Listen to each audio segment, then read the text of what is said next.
سلام شباین تاروتی های عزیزم، امیدوارم هر جا که هستین حال دلتون عالی باشه. من اولین شمع رو روشن میکنم به نیت شما برای رفع انرژی های منفی و پاکسازی محیط. خب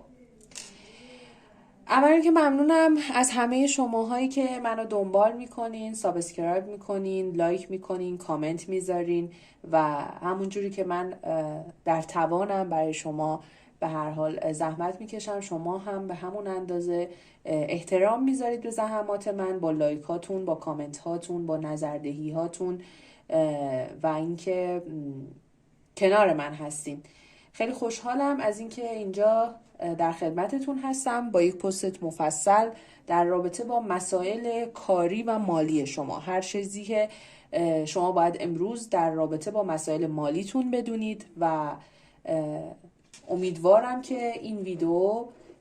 برای آگاهی شما مؤثر باشه. چشمانتون رو ببندید، یک نفس عمیق بکشید و نیتتون رو توی ذهنتون مجسم بکنید، تصور بکنید. من میخوام اول یک کارت از فرشتگان برای شما بکشم، اینکه پیام فرشتگان، پیام اوراکل فرشته برای مسائل کاری مالی شباهنگ تاروتی ها چه پیامی است. شما در حال حاضر باید چه پیامی از فرشتگان دریافت بکنید در مسائل کاری مالیتون. قبل از اینکه من تاروتخوانی رو شروع بکنم، دوست دارم که یک پیام فرشتگان به ما بدن در راستای نیت کاری و مالی ما. امیدوارم که این پیام ها آگاهی دهنده ما باشن در مسیر زندگیمون. ما آماده شنیدن، پاسخ و دریافت هستیم. خب دو کارت برای شما اومد از فرشتگان. این دو کارت زیبا، Share the love, just breathe. این دو کارت زیبا برای شما اومد. خب من انتهای این تاروتخوانی برای شما این دو کارت رو هم تفسیر میذارم اینجا که شما هم ببینید، البته اگه نیفتن. خب بریم برای تاروت رایدر وایت،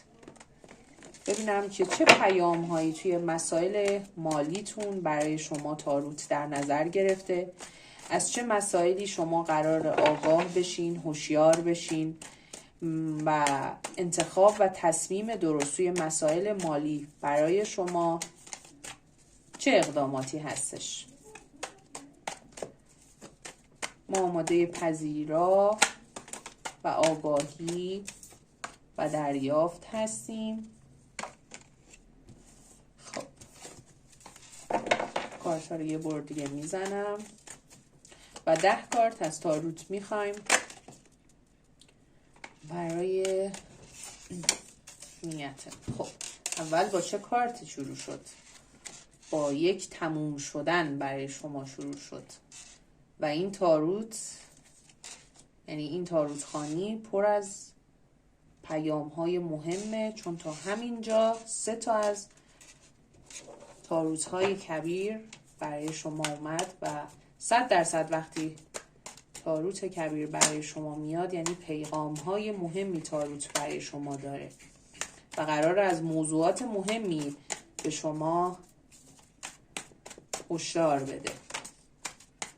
خب و باز هم آرکان کبیر. به به چه کارت هایی. خب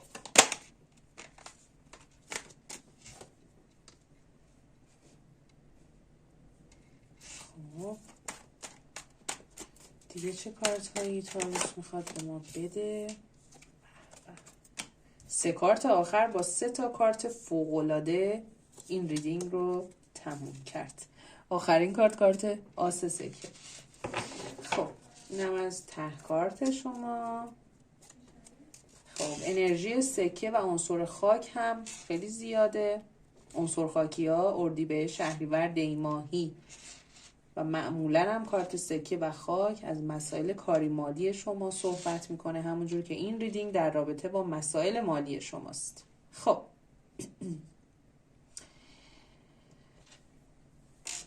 بخوام شروع بکنم، خب انگار من اینجوری این تاروت رو میبینم، این قصه رو اینجوری میبینم که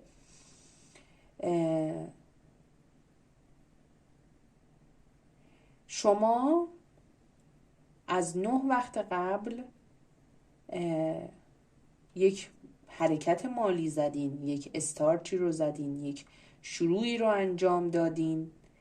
که توی این شروع خودتون تنها بودین، خودتون به تنهایی داشتین این بار رو جلو می بردین، این مسیر رو جلو می بردین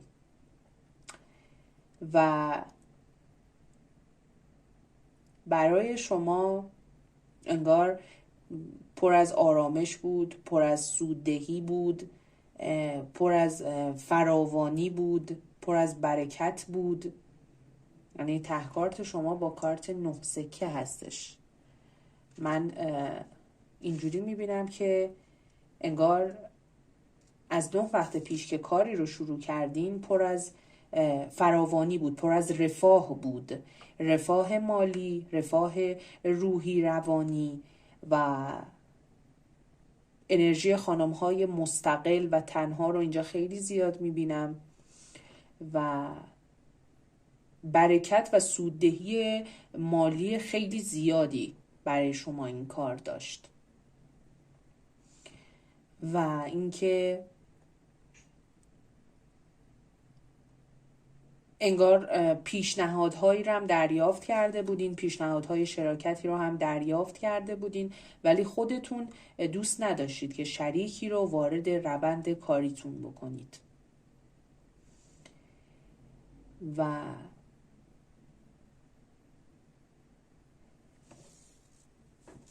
انگار کارت های شما به این صورت شروع شد که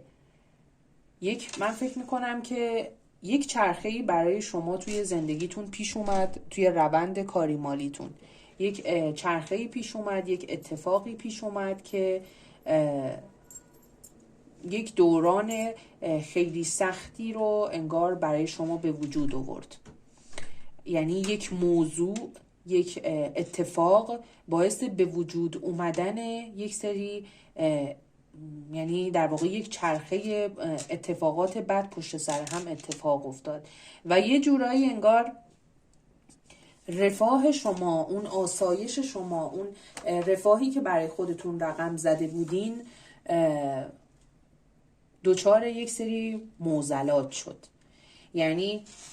یا توی مسائل کاریتون، توی مسائل مالیتون یک سری اتفاقاتی افتاد، یک سری مسائلی پیش اومد که باعث شد شما دوران سختی رو بگذرونید، یا اینکه یک مرگ اتفاق افتاد، یک از بین رفتنه. ببینید کارت انتقال، کارت مرگ. انگار شما از اون چرخه در واقع اون دایره مالی که برای خودتون درست کرده بودین، اون رفاه و آسایش و آرامش، یهو انگار منتقل شد به یک چرخه ای از چالش های سخت، موانع سخت و اتفاقات بد، یا حتی یک سری ممکنه یک سری افراد رو از دست دادین یا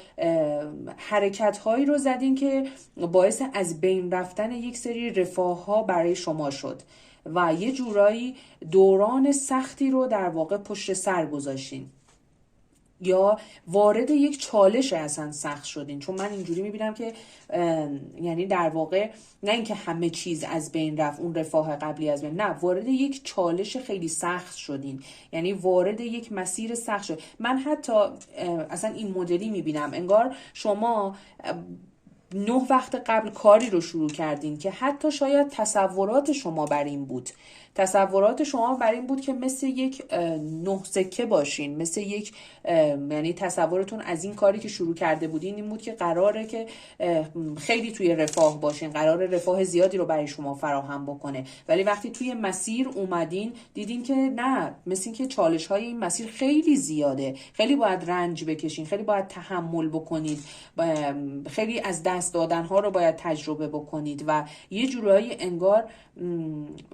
تمام روح و روان و جسمتون توی این کار از بین رفت و فقط میخواستید، یعنی البته با همه قوا این رو بردید جلو، با همه قوا در تلاش بودید که این رو ببرید جلو و منتظر بودید، یعنی پیش خودتون میگفتید که به هر حال من این همه سختی که دارم میکشم، این همه رنجی که دارم تحمل میکنم، باید براش پاداشی دریافت کنم، باید یک پاداش نهایی به من داده بشه و امید رو از دست دادین و یعنی انقدر این چالش ها سخت بود، انقدر این ناکامی ها و ناامیدی ها زیاد بود که یه جورایی روی شما غالب شد. این استرس کار، این چالش ها، این موانع، این سختی ها روح و روان شما رو درگیر کرد، باعث شد انگیزتون رو از دست بدین، باعث شد حتی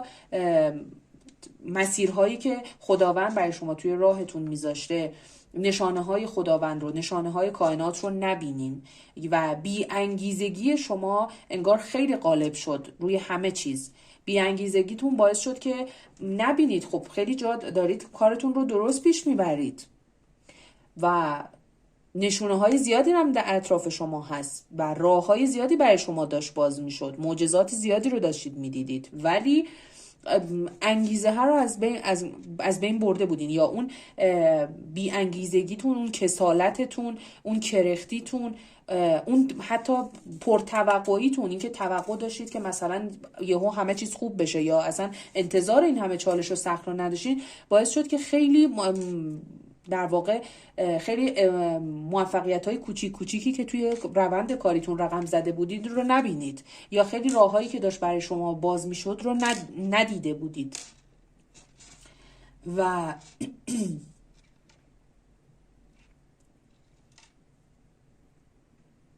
انگار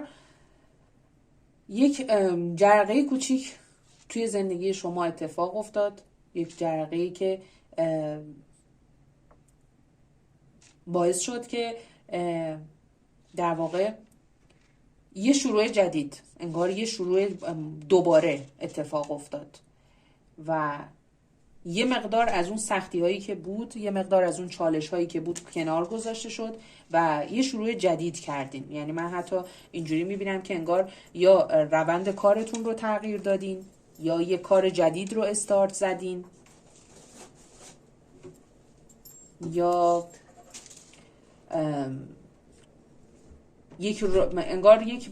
اتفاقی باعث شد که یه روزنه‌ای توی اون حالات و احوالات شما به وجود بیاد، یعنی وارد یه دوره جدید شدین.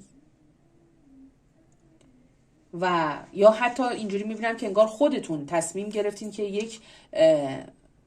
استارت جدید بزنید، استارت جدید و از نو متولد شدنی که یه جورایی باز هم با چالش هموار بود، باز هم سختی داشت، باز هم انگار زیاد داشتید تحمل می کردید، یعنی باز هم با موانع زیادی روبرو شدید. یا شاید حتی من اینجوری میبینم که شاید گفتید که نه، من باید دوباره شروع کنم، باید دوباره یه استارت جدید بزنم، من باید حقم رو بگیرم، این بی‌عدالتیه که من این همه سختی کشیدم و نتیجهش رو نبینم.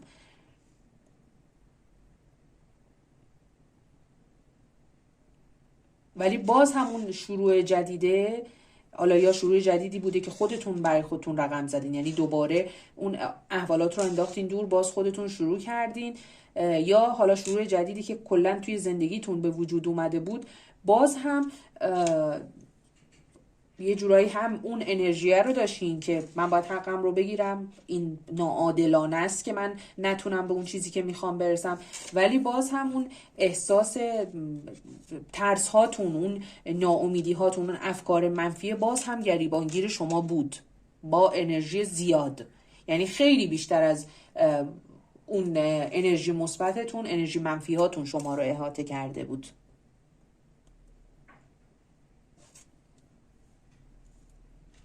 و اینجا من دو شخص رو میبینم، دو شخصی که انگار با شما توی این مسیر سر و کار داشتن، یعنی شما باهاشون توی این مسیر سر و کار داشتین. از دو آقا داره صحبت میکنه، از دو آقایی که یا در واقع ببینید امپراتور و حاکم سکه، از دو آقایی صحبت میکنه که انگار توی این روند یا توی روند کاری شما تاثیرگذار بودن، مثل یک شخصی که میتونه فروردین ماه باشه یا میتونه آقایی که متولد عنصر خاک باشه، اردیبهشت، شهریور یا دیماهی، یا دو آقایی که قدرت و جایگاه مالی خیلی زیادی داشتن و یه جورایی هم از لحاظ مالی قدرت زیادی داشتن، هم از لحاظ اجتماعی قدرت زیادی داشتن و انگار این دو شخص توی کمک کردن به شما، توی حامی بودن شما، توی حمایت کردن شما انگار نقش خیلی زیادی داشتن. یا شاید حتی خودتون از این دو شخص کمک گرفته بودین یا حمایت گرفته بودین، یا یه جورایی دوست داشتین که برای اینکه بخواین یک سری تغییراتی توی روند کارتون ایجاد بکنی، برای اون شروع جدیده، انگار از دو شخص کمک گرفتین.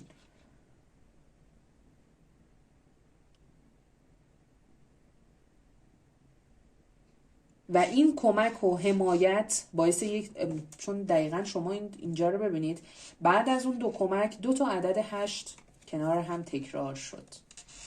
بعد از اون کمک و حمایت 2 تا اتفاق تو زندگی شما افتاد، یا قراره که 2 اتفاق در زندگی شما بیفته. دو تغییر بزرگ، 2 روند تغییری خیلی، هم با سرعت هم با شتاب، و انگار قراره که روند شما تغییر بکنه و وارد یک تغییرات خیلی بزرگ بشین. تغییراتی که باعث میشه که یک سری پلن‌های شما طبق اون چیزی که میخواین پیش بره، یا شاید حتی هنوز همین الان توی اون روند اون تغییرات هستین. باعث شده که یه مقدار اوضاع مساعدتر بشه، باعث شده که یه مقدار روند خیلی منظمتر پیش بره. حتی شاید پیشنهاد دریافت کنیدی تا 8 وقت آینده، یا شاید همین الان پیشنهاد رو دریافت کردین. شاید حتی این کمک و حمایت میتونه مثل یک پیشنهاد باشه، یعنی شخصی اومده توی مسائل مالی شما کمک حال شما شده و حمایتگر شما شده، یعنی گفته که تو برو جلو، من تو رو حمایتت میکنم. یعنی با یک پیشنهاد شما رو داره حمایت میکنه. ولی مطمئن باشید که این تغییرات توی مسائل مالی شما میتونه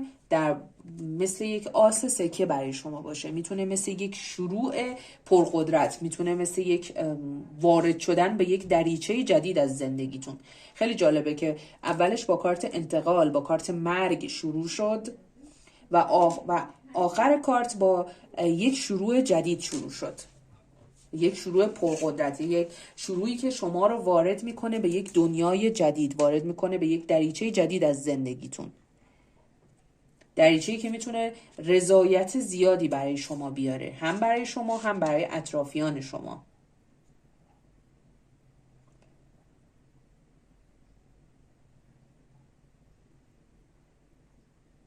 یا حتی من اینجوری میبینم که خیلی از شماها توی مسائل مالیتون از شخصی مشاوره گرفتین برای اینکه یه جورایی یه سری مسائل مالیتون رو تغییر بدین، یه سری اصلا حتی شاید کار و بیزینستون رو میخواین تغییر بدین. این مشاوره گرفتنه، این تغییراتی که میخواین ایجاد بکنید، هر چیزی که هست، یعنی اگر کسی به شما این پیشنهاد رو داده که تغییراتی رو ایجاد بکنید، یا اگر خودتون میخواین این تغییرات رو انجام بدین، به نظر من حتما انجامش بدین. یا تا 8 وقت آینده شما این یعنی در واقع شرایط جوری برای شما فراهم میشه که این تغییرات ایجاد میشه و میتونید تغییرات تا 1 وقت آینده شرایط برای شما فراهم میشه و شما هم تصمیمتون رو میگیرید که این استارت جدید رو بزنید، این ایده رو در واقع عمل بکنید بهش.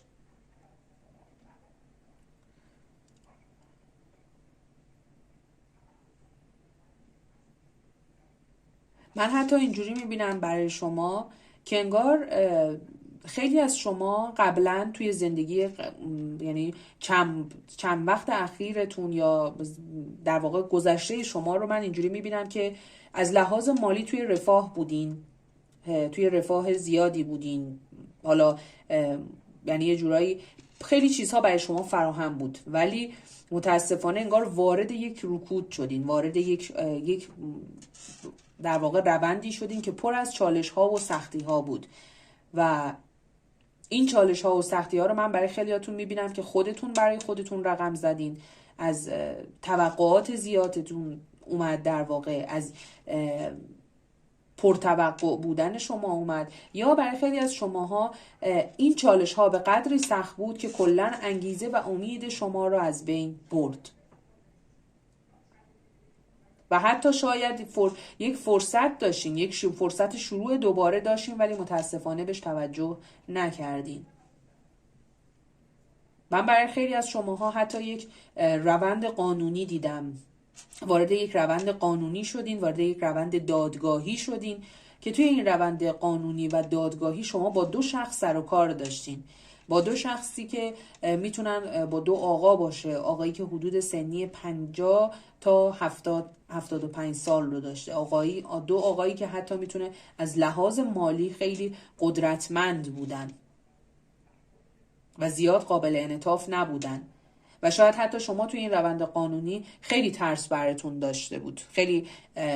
احساس تنهایی میکردین، احساس میکردین که واقعا توی یک زندانی گیر کردین که نمیتونین ازش خلاص بشین. ولی این اگر هنوز این تغییرات برای شما اتفاق نیفتاده، تاروت داره به شما این نوید رو میده، چون این 3 کارت آخر 3 کارت فوق‌العاده بود. 2 عدد 8، 2 تا از کارت هایی که در واقع از تغییر تحولات خیلی بزرگ برای شما داره صحبت میکنه، از یک تغییر روند بزرگ، از یک تغییرات با سرعت باشه تا تماس، خبر، پیشنهاد حتی ممکنه به شما بشه تو مسائل مالیتون، یا اگر تصمیم به جابجایی دارین، تصمیم به تغییر دادن محل سکونتتون یا در واقع محل کارتون یا اصلا حیطه کاریتون را، هر اقدامی که برای تغییر دادن میخواین انجام بدین، شک نکنید که انجام دادنش به صلاح شماست، یعنی سود و منفعت توی این تغییرات هستش. یا اگر توی شرایطی قرار گرفتین که این تغییرات به وجود اومد، بپذیریدش، با این تغییرات اصلا مقابله نکنید، اینکه چرا اینجوری شد، چرا اتفاق افتاد، چرا این مدلی شد. تغییرات رو بپذیرید و خودتون رو با تغییرات همسو بکنید، چون این تغییرات به نفع شما هستش. حالا چه اتفاقی برای شما پیش بیاد، یعنی حتی شاید شما بابت این تغییرات اصلا برنامه ریزی نکرده باشین، برنامه ریزی نکرده بودین، یا شاید خودتون حتی بابتش عجله داشتین که 100% براتون اتفاق میفته. اگر عجله‌ای بابتش دارین مطمئن باشین اتفاق میفته. اگر هم تغییرات یهویی بدون هیچ پلن و برنامه‌ای برای شما به وجود اومد و شما رو یه مقدار مردد کرد، شک نکنید که این تغییرات به نفع و صلاح شماست، حتی اگر برای شما ناخوشایند باشه. میگم حالا این تغییرات و جابجایی میتونه یهو مثلا مأموریتی باشه، یا میتونه شما رو از یک سازمانی به یک سازمان دیگه بفرستن، یا از یک شهری به شهر دیگه، یا اصلا کلا تغییر روند کاری بدین، موضوع کارتون عوض بشه. هر چیزی که از تغییرات به نفع شما هستش. و 2 پیام فرشتگان برای شما. Share the love و just be. توی مسیر کار ببینید اینجا 2 تا کارت هشدار به شما داد. اینجا هم میگه سلامتی شما خیلی مهمه. اگر واقعا دارید توی مسائل کاری مالیتون از خودخوری زیادی دارید میکنید، یا فشار کاری خیلی زیادی روی شما هستش، یا دارید سختی‌های زیادی رو تحمل میکنید، به سلامتی جسم و روح و روانتون هم یه مقداری توجه بکنید، چون اینکه شما جسمتون روح و روانتون سالم باشه مهمتر از هر چیزیه، مهمتر از هر کار، هر پول و هر مادیاتیه. و فرشتگان داره به شما میگه که